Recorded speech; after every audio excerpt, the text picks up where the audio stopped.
قرآني بترتيل جميل حدثته عن قصة التحرير جيلا بعد جيل ووقفت في حطين أقطف زهرة الأمل النبيل ورأيت في جالوت ماء النيل يبتلع المغول بكتائب الإيمان بكتائب الإيمان بكتائب الإيمان بكتائب الإيمان بكتائب الإيمان بكتائب الإيمان بكتائب الإيمان بكتائب الإيمان. Assalamu alaikum wa rahmatullahi wa barakatuh. Paix sur ceux qui suivent les guidés. Paix et bénédiction sur le prophète sallallahu alayhi wa sallam, sur ses compagnons, ses amis, sa famille, ainsi que sur tous ceux qui le suivront de bonne foi jusqu'au jour du jugement. Comme vous le savez, je suis quelqu'un qui essaye d'être très ouvert à la critique, constructive en tout cas, et mis à part évidemment tous les messages d'encouragement et d'appui que je reçois, ou d'insultes, je reçois aussi des messages avec des questionnements, des conseils ou des critiques, mais polis, dont je tiens compte et qui me poussent à la réflexion. Et j'en ai reçu une hier concernant le dernier audio, qui s'appelait, je ne sais plus, parce qu'il y en a tellement que je ne me rappelle pas. Je dois vous avouer que souvent, après un audio, comme je ne lis pas un texte ou que je ne prépare pas, je ne sais plus très bien, honnêtement, ce qui a été dit. Et je dois souvent me réécouter moi-même pour me rappeler. Parce que j'essaye, avec les risques que ça comporte, d'être le plus naturel possible, d'être le moins robotique possible, de rester vivant, humain, un petit peu émotif, pour éviter que ça soit justement trop ennuyant ou trop lancinant. Et donc, d'où l'importance du feedback, donc des retours, pour m'aider parfois à corriger certaines choses qui sont imprécises, mal comprises, et c'est normal. Je ne suis pas infaillible, parfois je peux exagérer ou ne pas être assez clair, et c'est toujours intéressant pour moi d'avoir des commentaires ou des avis qui me poussent à pousser certains concepts et réflexions plus loin, afin qu'elles soient plus efficaces et plus percutantes pour les gens qui écoutent. Alors, j'ai réalisé une chose hier par rapport à certains retours, pas que je n'avais pas réalisé, mais que j'avais oublié. C'est que beaucoup de personnes qui pensent comme moi, on a souvent une adhésion intellectuelle, c'est-à-dire ce que tu dis est juste mon frère, ce que tu dis est bien, merci pour le rappel, barakallahu fik, etc. Mais, et ça c'est important que les gens qui pensent comme moi s'en rendent compte, parce que c'est important quand on prêche et qu'on veut être compris, mais il y a toujours une impression, peut-être légitime, que ce qui est dit est juste et bien, mais n'est pas réaliste et un petit peu utopique. Et c'est vrai que je réalise que dans le monde dans lequel on vit aujourd'hui, avec la structure de pensée qui est la nôtre, vu que pour la plupart d'entre vous, comme moi, nous avons été éduqués et nous vivons en Occident, donc, vouloir ou pas, nous raisonnons à l'occidental. Et certains concepts de l'islam, s'ils sont présentés d'une manière trop brutale, sans démonstration derrière, ils peuvent passer pour choquants, voire incompréhensibles, même si on adhère à la théorie, la pratique ne semble pas possible. Et c'est vrai que je réalise quand même que pas mal de choses qui sont mises en avant dans ces audios peuvent sembler comme étant sympathiques et justes, mais qu'on ne peut pas les incorporer à notre quotidien du fait qu'elles nous semblent irréalistes, utopiques. Et c'est également ça, c'est la deuxième réflexion qui me vient, c'est également ça qui fait que des gens, comme par exemple Tariq Ramadan que je cite souvent, ont un certain succès et récoltent une certaine adhésion, c'est parce que eux, malgré leurs lacunes, pour ne pas dire parfois erreurs graves, ils ont un discours, et ils l'ont parfaitement bien compris, qui tient parfaitement en compte la réalité des gens. Vous savez, on le vit tous, je pense. Moi, je ne suis pas un extraterrestre. Hein.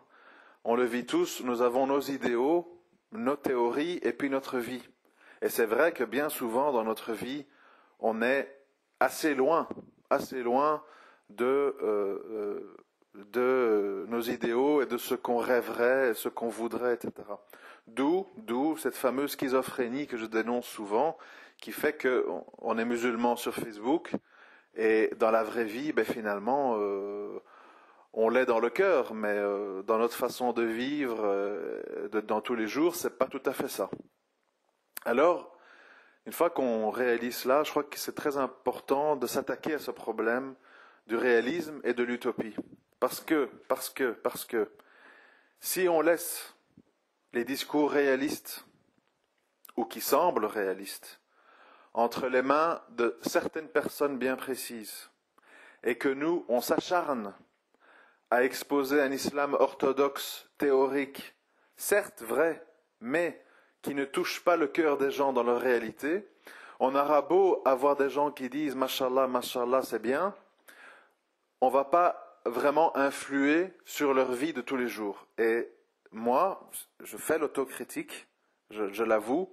J'ai constaté de nombreux cas dans des gens qui m'écoutent depuis longtemps, que je connais depuis longtemps, 3, 4, 5 ans, qui m'ont toujours soutenu, qui m'ont toujours suivi, qui m'ont toujours appuyé, mais c'est vrai que je constate que dans leur vie quotidienne, il y a beaucoup de choses qui n'ont pas changé. Dans leur tête, ça a changé, mais pas dans leur vie. Ça veut dire, quand on fait une autocritique, qu'il y a des lacunes dans mon discours.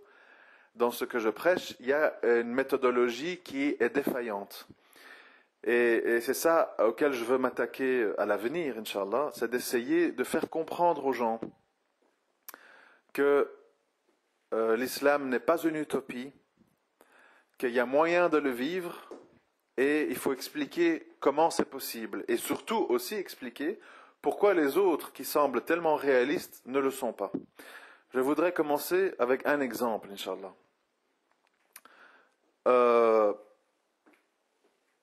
Dans l'idéologie des gens qui gravitent autour de Tariq Ramadan, je parle de lui parce que c'est le plus connu et, disons-le franchement, c'est un des seuls musulmans publics qui sait parler, qui a une culture générale et qui laisse admiratif la plupart des Maghrébins parce qu'ils voient en lui quelqu'un qui ne leur fait pas taper la honte comme Chalgoumi dans les médias français. Donc, c'est pas que je m'acharne sur l'individu, c'est simplement parce qu'en fait, il n'a pas de concurrence. Jusqu'à nouvel ordre, Oasis de l'excellence, Abu Daïfa et compagnie, ils ont leur petite sphère d'influence là où ils sont, mais ils ne sont pas des personnages mondialisés, télévisés, et ils n'ont pas le charisme et la culture générale de Tariq Ramadan. Donc voilà pourquoi je parle de lui, pas du tout parce que je focalise, c'est simplement parce qu'il n'y a que lui. Donc il n'y a pas de concurrence. Alors, je le disais, quand on analyse les discours et les théories des gens qui gravitent autour de Tariq Ramadan, ils développent une idée qui semble réaliste et qui remporte pas mal de succès. Cette idée est la suivante. Nous sommes en Europe, inévitablement et irrémédiablement. Nous sommes nés ici, donc nous sommes français, nous sommes belges. La hijra, nous n'en parlons même pas, c'est une utopie. Nous soutenons nos frères tunisiens, égyptiens, mais même s'ils sont nos frères en religion, ils ne sont pas proches de nous culturellement. Nous sommes des musulmans occidentaux. Jusque-là, je suis plus ou moins d'accord. Et donc, nous devons trouver des solutions pour pouvoir influencer la politique, les associations, les lobbies, un peu à la manière des lobbies d'influence qui gravitent autour du Parlement européen et des Nations Unies. Nous devons influencer en tant que lobby la politique française afin de servir les intérêts des musulmans.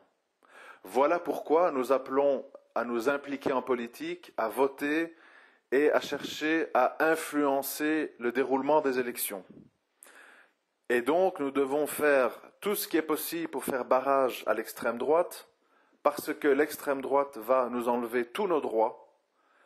Nous serons réduits à l'état d'esclavage, et pour éviter ça, nous devons nous infiltrer en politique et influencer les grands partis. C'est plus ou moins la théorie qui est prônée, qui semble tout à fait réaliste, qui semble tout à fait lucide, même si on admet que religieusement, c'est un peu limite.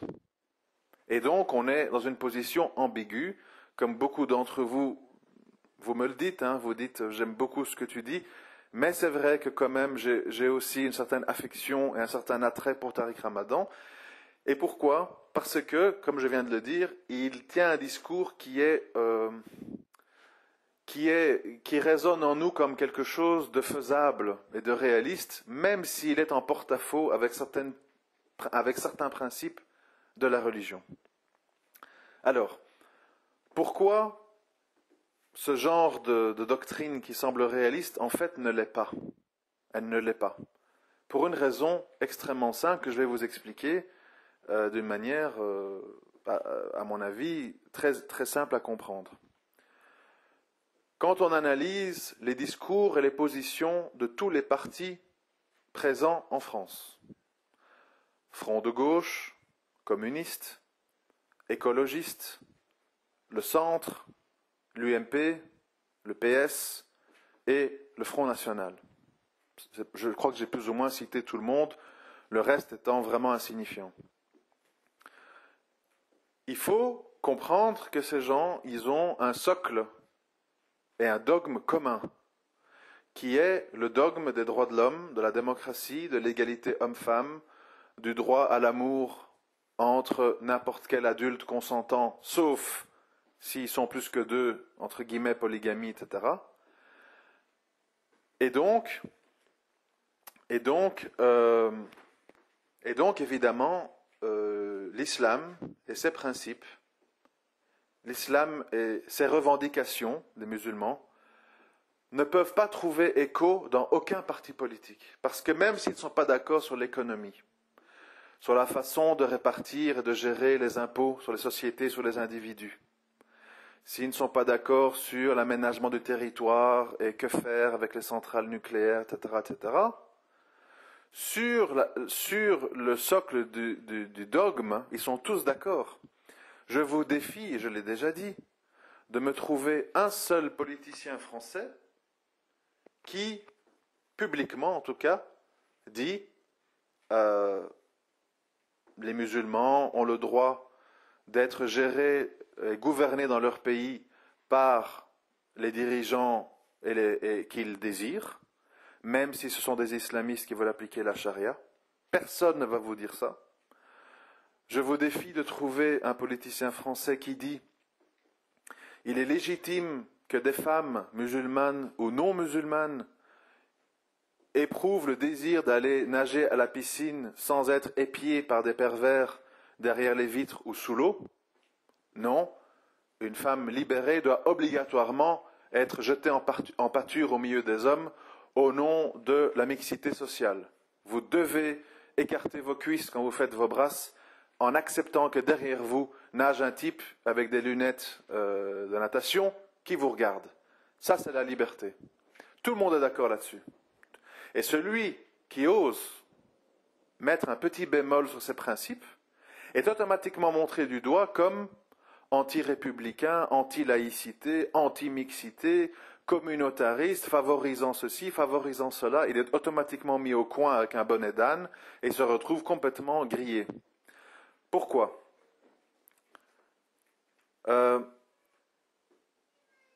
Donc pourquoi? Parce que il suffit, c'est très simple à faire, et c'est un discours très réaliste que je vous tiens là, je ne suis pas occupé à rêver. Il suffit d'analyser les sondages d'opinion. Qu'est-ce qu'on constate dans la France de 2013?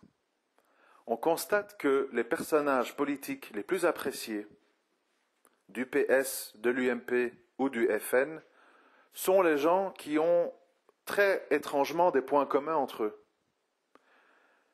Je pense à qui? Je pense à Manuel Valls du PS, à Sarkozy de l'UMP, qu'on réclame à corps et à cri, tellement on trouve Fillon et Copé trop soft, trop gentil, et à Marine Le Pen.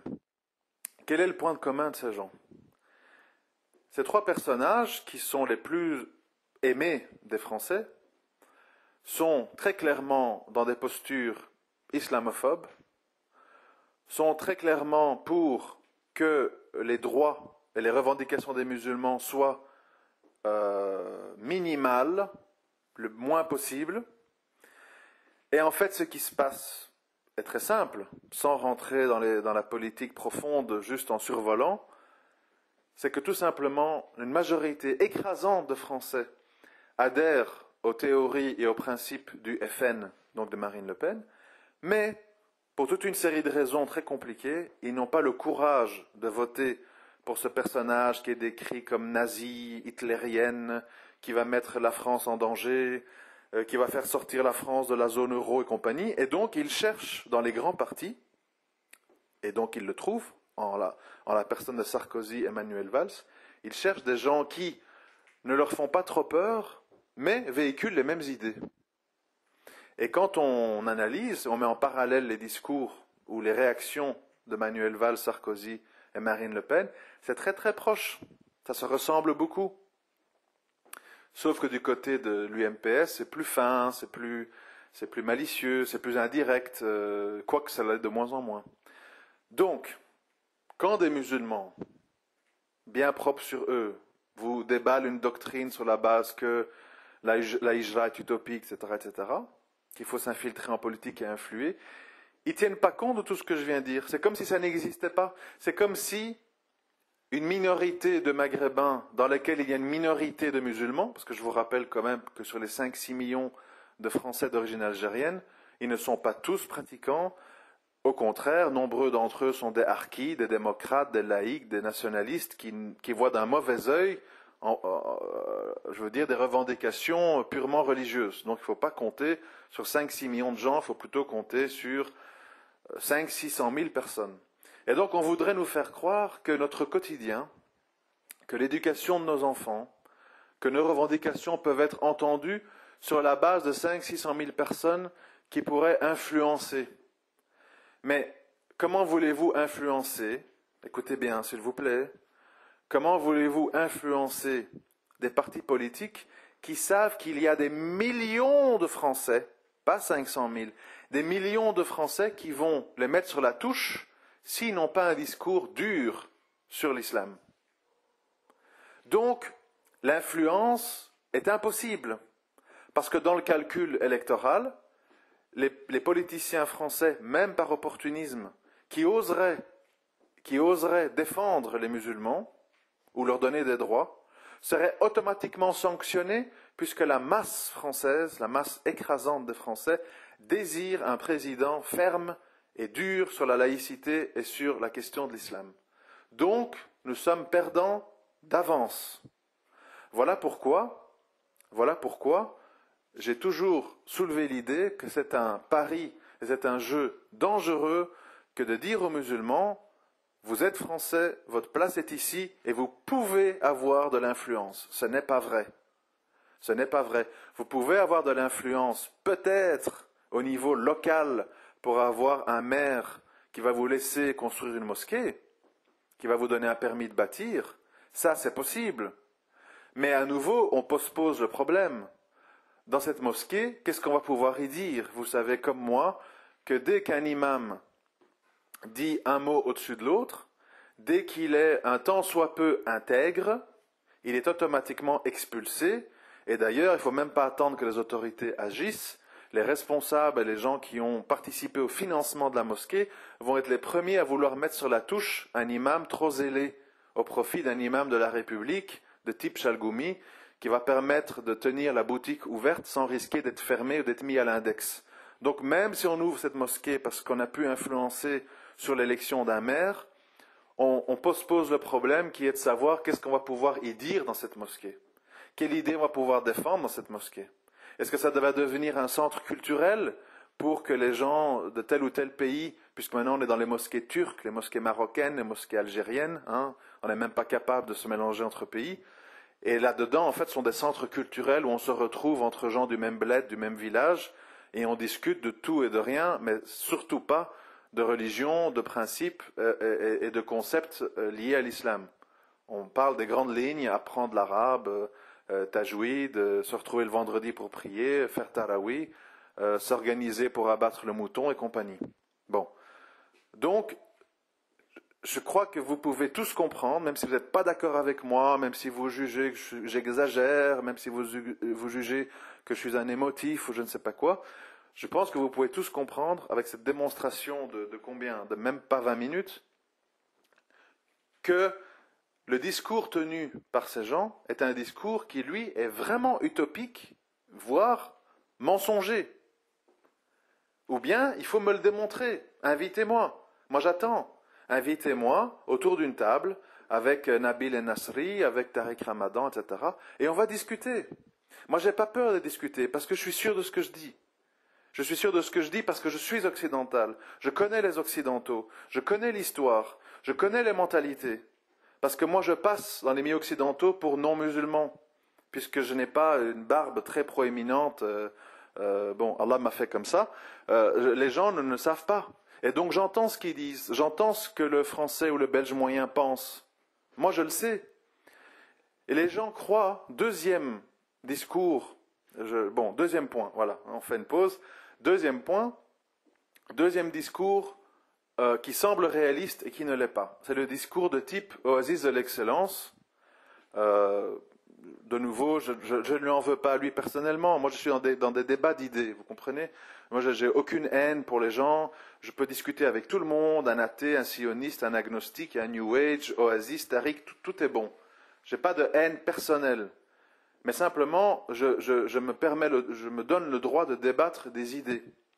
Oasis de l'excellence, comme beaucoup de Maghrébins musulmans, pensent, et ça semble juste, que tous nos problèmes, ils viennent du fait qu'on est mal éduqué, on est des délinquants, on crie dans les rues, on se gare en deuxième file, on entend parler de nous qu'en tant que vendeurs de drogue, que c'est normal que le Français est jaloux puisqu'il voit des jeunes dealers avec des BM à Marseille ou à Lille, à Roubaix, et que donc, quelque part, s'il y a de l'islamophobie, nous en sommes en grande partie responsables.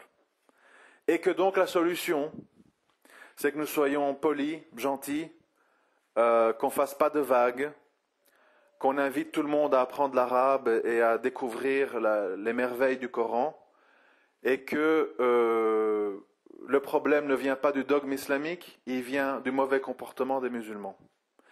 Et qu'en plus, on rajoute, c'est encore pire au Maroc, en Algérie, en Tunisie, que là-bas les gens sont encore plus mal éduqués, que la vie est encore plus difficile, et que si on y va, de toute façon, on reviendra en courant, parce qu'il n'y a pas de meilleur endroit sur Terre que la France, qui propose la carte vitale, le RSA, les logements sociaux, les formations, l'assistanat, etc., etc. Je résume le discours d'Oasis. Si je me trompe, corrigez-moi, c'est ce que j'ai compris. Bon. En théorie, ce qu'il dit, ça semble juste, ça semble bien, ça semble tout à fait réaliste. Mais, quand on prend le temps de réfléchir et d'aller au-delà de ces premières impressions, puisque vous vous rappelez, hier dans l'audio, j'ai parlé du fait que nous ne sommes pas des animaux, nous avons le devoir d'utiliser notre raison, notre logique, notre intelligence. Quand on va au-delà de nos instincts primaires, on découvre que ce n'est pas tout à fait juste. Je m'explique, et on va voir qui est réaliste et qui est utopique. La France, les médias français, ils n'ont pas un problème si grand que ça avec la délinquance. Au contraire, on fait des émissions où on montre comment la BAC et la police française intervient dans les banlieues, on arrête les gars, on les met en prison, puis ils sortent, ils ont un petit job, puis finalement ils rentrent dans le rang, ils arrêtent leurs bêtises. Certes, ça plaît pas, les incivilités, les viols, etc. Mais quelque part, on l'expose dans les médias comme un fait de société. Voilà, avant nous avions des Italiens, des Hongrois, etc., qui étaient parmi les plus miséreux, qui faisaient des délits. Ben maintenant, c'est les Arabes. Et puis, quand c'est un peu lassé de parler des Arabes, on parle des Roms, les Gitans, etc. Bon. Ça fait partie du paysage, on va dire, le fait qu'il y ait des Arabes délinquants dans nos banlieues qui vendent de la drogue, qui se font arrêter, voire tuer. Bon, ben c'est comme ça, c'est le monde moderne, c'est la même chose à Chicago, c'est la même chose à Mexico City, c'est la même chose à Londres. Il y a des voleurs, il y a des délinquants, il y a des gens qui sont mal éduqués. Eh bien, soit on les rééduque, soit on les tue, soit on les emprisonne. Ok. Par contre, qui fait la une des médias comme étant les grands monstres, les grands méchants, les gens qu'il faut pourchasser et enfermer à vie? Des gens qui crachent par terre? Non. Des gens qui violent des femmes? Non. Des gens qui insultent les personnes âgées dans le bus? Non. Des gens qui sont dans des BM et qui sont occupés à faire des démarrages en trombe sur le périph'? Non. C'est pas eux. Ce sont les islamistes, les barbus. Barbus qui prient, qui ont des principes, qui ont une moralité, qui ne violent pas les femmes, qui essayent d'être justement, car ils craignent leur Seigneur, polis, gentils, éduqués. Ceux-là, même s'ils sont, comme je viens de le décrire, ils sont les ennemis numéro un. Pourquoi? Parce qu'ils véhiculent des valeurs, parce qu'ils véhiculent des principes qui suscitent la détestation. Et c'est pour cette raison-là, que l'islam et les musulmans sont mal vus en France. Pas parce qu'ils sont dans des BM avec du shit, avec du rap à fond. Ça fait partie du paysage. Ça fait partie d'une catégorie de la population qui pose des problèmes et qu'on punit d'ailleurs. On les arrête. Bref, regardez les émissions sur TF1. Au moins une fois par semaine, on voit des trucs avec des centres de police, etc. Ils en font des émissions. Donc on récupère le drame pour faire de l'audimat. Bref. Donc, ce que je dis, ce n'est pas des rêves. Ce que je dis, ce n'est pas des suppositions. Ce que je dis, ce sont des constatations très réalistes. Et ce n'est pas seulement au niveau de la France. Même quand ça arrive dans des pays à l'étranger, Afghanistan, Mali, Syrie, on ne veut pas de ces gens-là. Quand on vous parle de Jabhat al-Nusra en Syrie, ou de l'État islamique d'Irak et du soleil levant, est-ce qu'on vous dit qu'ils violent des femmes? Non. Est-ce qu'on vous dit qu'ils torturent des gens? Non. Est-ce qu'on vous dit qu'ils sont mal éduqués? Non. Est-ce qu'on vous dit qu'ils n'ont pas de principes moraux, qu'ils se sont des dévergondés, qui nagent dans le fric, etc. Non. On vous dit, ce sont des islamistes qui veulent établir la charia comme constitution pour l'avenir de la Syrie. C'est tout ce qu'on vous dit. Et pourtant, c'est eux qu'on met sur des listes de terroristes et qu'on décrit comme des gens extrêmement malfaisants et dangereux. C'est ça que je veux que vous compreniez. C'est très important. Parce que si on s'en tient à des raisonnements de base, on ne comprend pas. Et effectivement, on adhère aux théories, il faut participer à la politique de Tariq Ramadan et Nasri. Si nous avons tous les malheurs du monde, c'est parce que nous nous comportons mal au Oasis. Mais c'est plus compliqué que ça. C'est plus compliqué parce qu'on ne veut pas admettre, pour des raisons qui m'échappent, on ne veut pas admettre ce qui cause, la raison majeure qui cause l'animosité donc la raison majeure qui cause l'animosité des gens en France, c'est le fait qu'on est pratiquant musulman, même si on est poli gentil. Qu'est-ce que je veux dire par là? Si vous portez un djilbab ou un niqab, ou vous portez la barbe et un camis, et que vous êtes gentil, que vous aidez les vieilles dans le bus, que vous n'insultez personne, que vous êtes non violent, etc., vous allez toujours susciter des réactions négatives quand vous devez louer un appart, trouver un travail ou dans votre quotidien en France, parce que les gens ont un problème avec l'islam et tout ce qui leur fait rappeler l'islam. Donc c'est important de dire ça aussi. Parce qu'il faut être honnête. C'est ça que je veux dire à Tariq et à Oasis. Il faut être honnête envers les jeunes qui nous écoutent. Il faut arrêter de leur mentir parce que nous sommes responsables, nous sommes co-responsables, si on leur ment, de leur désillusion à venir. Et ce qui me révolte, je sais que c'est long, mais tout ceci est important. On va certainement dire que j'en fais trop, que je parle trop, mais c'est mon devoir. Je peux pas faire autrement. C'est comme ça. Donc ceux qui sont saoulés, ceux qui n'en peuvent plus, ils coupent, ils n'écoutent plus, mais je dois continuer pour ceux qui ont besoin d'entendre. Ce qu'il faut comprendre, c'est que c'est une attitude grave quand des prédicateurs ou des gens écoutés par des milliers de personnes bottent en touche sur des questions très importantes. Un autre sujet, c'est vraiment important, un autre sujet sur lequel on m'écrit sans cesse et dont personne ne s'occupe. Je répète, personne ne s'en occupe. Personne. C'est la détresse des jeunes, garçons ou filles, pour le fait de devoir se marier.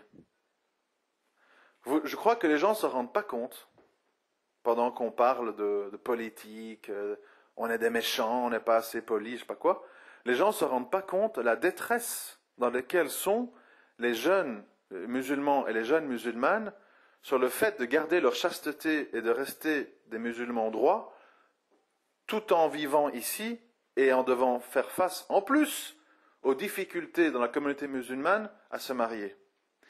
Qui donne des solutions? Qui donne des conseils? Qui tient un discours qui tient compte de la réalité des gens? Personne. Personne, je n'entends personne. Moi, je voudrais entendre un prédicateur francophone. Vous les connaissez comme moi. Hein. S'il faut les citer, on va les citer. Hein. El Nasri, Tariq Ramadan, Addash, Kastit, Adil, Iqiyoussen, Abu Deifa, Oasis, tout ce que vous voulez. Des gens qui ont des milliers de fans sur Facebook et que chacune de leurs vidéos est écoutée par des milliers de gens. Bon. Moi, je voudrais savoir qui répond clairement à la problématique qu'aujourd'hui, beaucoup de parents sont devenus matérialistes, sont devenus tribalistes et empêchent leur fils ou leur fille de se marier à 18, 19, 20, 21, 22 ans pour toute une série de mauvaises raisons. Et quelque part, ils se rendent complices de la dérive de bon nombre d'entre eux parce qu'ils obstruent les chemins islamiquement acceptables sur la question du mariage. Qui va à un moment donné avoir le courage de dire à ces gens, vous faites un grand mal, parce que ceci, parce que cela, parce que cela. Qui va donner des solutions pratiques?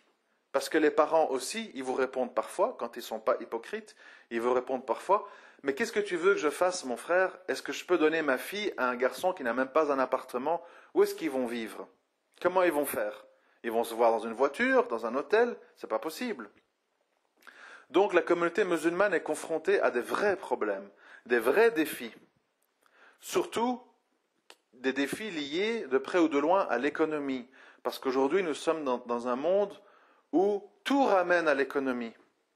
Un simple exemple qu'on m'a reproché en me disant que c'était utopique, et j'accepte la critique, c'est quand on défend le principe de polygamie, automatiquement arrive le problème de la gestion financière de la situation.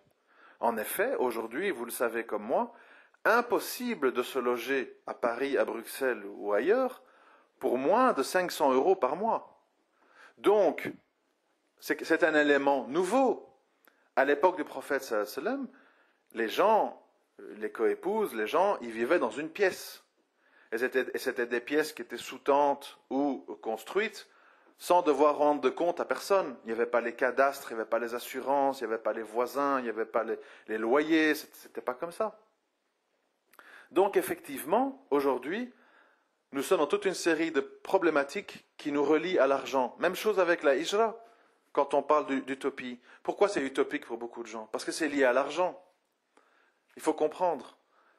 Aujourd'hui, des gens qui ne travaillent pas en Belgique ou en France, ils touchent des allocations, RSA, CPS, chômage, bon, ça porte des noms différents, qui leur permettent de survivre en Belgique, de survivre en France. Ces mêmes personnes-là, si elles doivent aller au Soudan, au Maroc, en Algérie, en Tunisie, et qui n'ont pas de travail ou de source de revenus, ils meurent dans les rues sans que personne ne les regarde, puisque ces gens débordent déjà de pauvres, de miséreux, dans les bidonvilles de Casa et d'Alger, etc. Donc, si aucun prédicateur ou grand savant de l'islam, très écouté, ce qui n'est pas mon cas, ne s'attaque pas à la problématique de l'argent et ne s'attaque pas à la problématique de la consommation et du matérialisme dans la communauté musulmane, nous allons accumuler tellement de problèmes, nous serons tellement comme un boxeur qui reçoit 20, 30 coups dans un coin, que nous allons inévitablement nous effondrer, malgré que nous avons peut-être bien compris notre religion, que nous avons adhéré à toute une série de concepts, on ne pourra pas faire face. Comment vous voulez faire face quand vous êtes un homme ou une femme, victime d'islamophobie, difficulté à trouver du travail, difficulté à trouver un logement, difficulté à se marier, difficulté à faire la hijra, difficulté à trouver un imam ou un responsable qui vous parle sérieusement, gentiment, qui s'intéresse à votre cas, à votre problème spécifique, qui n'est pas dans le jugement ou dans le bottage en touche, va voir une assistance sociale, va à un centre d'aide, de planning familial ou je ne sais pas quoi. Comment voulez-vous que ces gens, même si vous leur dites dans vos conférences le respect des parents, la musique c'est le diable, les règles de la Umrah, comment faire pour un Hajj réussi, etc. Comment voulez-vous que ces gens vous écoutent, vous comprennent, si dans leur vie quotidienne, ils ne sont que dans des destructions, des désillusions, des peines et des souffrances? À un moment donné, il faut quand même être, vous, réaliste. Parce qu'on m'accuse, moi et certains de mes semblables, d'être utopique. C'est facile de dire ça. Mais est-ce que en réalité, c'est pas vous qui précipitez les jeunes musulmans dans une vie impossible, qui est occupée à leur mentir et à donc être dans l'utopie? Il faut se poser la question à un moment donné. Si je me trompe, qu'on me le démontre, je n'attends que ça. Invitez-moi, démontrez-moi. Répondez à ce que je dis. Donnez-moi des contre-exemples. Donnez-moi des contre-exemples. Mais ça n'arrive pas. Tout le monde est dans des monologues, parle devant un public soumis à l'écoute, voire en admiration, déballe des théories et des principes complètement déconnectés de la réalité des gens, et tout le monde est là en pamoison, mashallah, mashallah, et tout le monde a des vies désastreuses, dès qu'on gratte et qu'on analyse. Alors, qui est utopique? Qui est malfaisant? Qui est égaré, égareur? Qui est un mal ou un poison pour la communauté musulmane? Celui qui ose soulever les vraies questions, celui qui montre la vraie réalité, celui qui expose avec des preuves ce que le prophète sallam et Allah azawajal nous préconisent, ou celui qui entraîne le musulman et la musulmane sur des fausses pistes qui vont lui faire perdre du temps, qui vont lui donner des faux espoirs et qui vont le mener à des impasses, pour interrogation. J'aimerais que vous réfléchissiez à ça. Pour conclure, on m'a dit, Akhi, toi qui as été amené à l'islam par le sabab de Malcolm X, souvent quand je t'écoute, j'ai l'impression d'entendre le Malcolm X de l'époque Nation of Islam et pas le Malcolm X El-Hajj Malik El-Shabazz de la deuxième phase de sa vie après son pèlerinage à la Mecque et qui s'est dissocié de la Nation of Islam pour adopter l'islam orthodoxe. Tu es dans l'arengage, dans les discours percutants qui nous font sentir coupables, mais on n'a pas l'impression que tu es dans la rahma et dans la sagesse et dans cette image de Malcolm X plus structuré et plus complet et plus musulman. Alors je voudrais répondre à ça. En effet, j'ai une très grande admiration pour ce frère pour toute une série de raisons qui, dans mon cas spécifique, font que j'ai été très touché par sa vie, sa façon d'être, sa façon de s'exprimer, etc. Je me suis beaucoup identifié et son modèle, son exemple a trouvé écho en moi. Et effectivement, Malcolm X a eu deux phases dans sa vie. La phase Nation of Islam, où il était très agressif, très revendicatif, très accusateur, très mobilisateur. Et puis sa phase, qui n'a pas été très longue d'ailleurs, c'est là-dessus que je vais parler, et puis sa phase de musulman orthodoxe, donc où il a été moins raciste, plus posé et plus en adéquation avec l'islam traditionnel. Ce que j'ai écrit là-dessus sur Facebook, c'est que Malcolm X a survolé l'islam orthodoxe lors de son hajj en Arabie Saoudite, et il n'a pas été amené, il n'a pas eu le temps de découvrir que même dans l'islam orthodoxe, il y a de l'hypocrisie, du racisme, des mensonges, des manipulations, et il a un petit peu idéalisé ce moment-là de sa vie, et n'ayant pas eu le temps d'aller plus loin, puisque, je vous le rappelle, il a été abattu par des extrémistes de la Nation of Islam avec l'appui et l'assentiment de la CIA, sa vie a été stoppée, je crois de mémoire, vers 1963, à vérifier. Et donc, il n'a pas été longtemps dans cette configuration de musulman orthodoxe.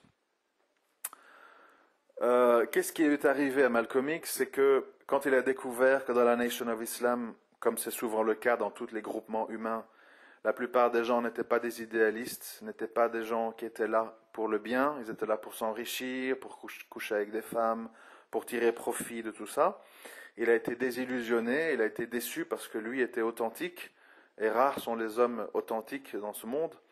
Et en réaction à cela, il a décidé de faire son hajj et il a découvert là-bas le véritable islam, qui est évidemment très éloigné de la secte, des principes de la secte de la Nation of Islam. Il a découvert qu'il y avait des gens de toutes les races, qu'il n'y avait pas de racisme apparent, que en fait, c'était pas un problème de noir-blanc, c'était un problème de société, de gestion de société, de principe de comment gérer l'argent, comment organiser une société, comment établir la justice, etc. Et c'est à partir de ce moment-là qu'il est devenu évidemment dangereux, parce qu'il allait toucher aux fondations du système et n'était plus simplement un agitateur de noirs en mal de vengeance envers les blancs qui les avaient opprimés et réduits à l'esclavage en Amérique pendant des siècles. Et il a été donc abattu. Ce que je voulais dire par là, c'est que tout ceci donc est bien juste, est bien vrai, mais je pense, Allahu Alam, que si Malcolm X avait vécu plus longtemps, il aurait adopté une posture beaucoup plus neutre, dans le sens que il aurait découvert que dans l'islam orthodoxe, il y a des sectes, il y a des tendances, il y a des hypocrites, il y a du racisme, et il aurait repris son ton plus accusateur et dur, également envers la communauté musulmane, s'il avait eu le temps de la découvrir. Parce que c'était quelqu'un qui était donc idéaliste, qui avait une haute opinion de la justice et du bien et du mal, et qui n'aurait pas accepté non plus le spectacle dans lequel nous sommes aujourd'hui, nous les musulmans, avec les mosquées de la République, les savants du palais et compagnie. Et donc, il ne faut pas non plus tomber dans le piège qui consiste à dire le caractère de Malcolm dans la Nation of Islam n'était pas bon, la preuve, il appartenait à cette secte. Et quand il est devenu plus soft, plus light, eh bien, ça veut dire que c'est bien, parce que c'est comme ça qu'il est devenu après son hajj. Je dis, il est devenu comme ça parce qu'il a idéalisé, il avait à peine goûté à ce qu'était l'islam orthodoxe. Et je suis convaincu, Allahu Alam, Allah est le plus savant, que il aurait été beaucoup plus neutre et entre les deux comportements s'il avait découvert que le mal était beaucoup plus sournois et profond et qu'il avait également infiltré la communauté musulmane orthodoxe. Il aurait dénoncé, il aurait critiqué, il aurait parlé de ça dans des conférences, il les aurait mis à l'index, il n'aurait pas accepté, comme il n'a pas accepté de la part d'Elijah Mohammed sa traîtrise, il n'aurait pas accepté non plus de la part des musulmans orthodoxes de ne pas aller au secours de la veuve et de l'orphelin, de collaborer avec l'Amérique, de vendre son pétrole à bas prix et de combattre les musulmans qui veulent établir la loi d'Allah sur terre. Mais il est mort en 63, il n'a pas eu le temps de découvrir tout ça. Ce qui compte, c'est de comprendre ses grands principes de pensée, sa méthodologie, son éthique, et de là, on peut tout à fait imaginer comment il serait devenu face aux défis d'aujourd'hui. Mais c'est un autre débat. J'accepte la critique, mais ça demande discussion. Voilà, bon, je sais que c'est pas facile, il y a beaucoup d'audio, je sais qu'on peut se dire ça devient lassant, mais croyez-moi, peut-être pas pour vous, parce que peut-être vous êtes très avancé dans le din, vous avez compris ça depuis longtemps, mais croyez-moi, beaucoup de gens dans votre entourage, vos frères, vos sœurs, vos parents, vos voisins, ne comprennent pas tout ça. Et c'est très important que soit vous leur fassiez entendre ce genre d'audio, ou soit vous leur expliquez avec vos mots. Parce que souvent les gens pensent que si eux ils ont compris, ben tout le monde a compris. Non, non. Je peux vous assurer qu'une majorité, et ils ne sont pas méchants, laissez-moi vous dire ceci, les gens qui adhèrent à Tariq Ramadan ou à Oasis de l'excellence, etc., ils ne sont pas méchants, ils ne sont pas vicieux, pervers, c'est pas ça le problème. Même les personnages eux-mêmes, Allahu Alam, j'en sais rien, moi je ne lis pas dans les cœurs, et je serais très heureux d'en discuter de vive voix avec eux. Moi j'ai vraiment l'impression que des frères comme l'Oasis de l'excellence et les autres, qu'on cite souvent, Abu Hudayfa et compagnie, j'ai l'impression qu'ils sont convaincus qu'ils sont dans la vérité. Je veux dire, ils croient à ce qu'ils disent, donc on ne peut même pas les accuser d'être des hypocrites ou des malfaisants.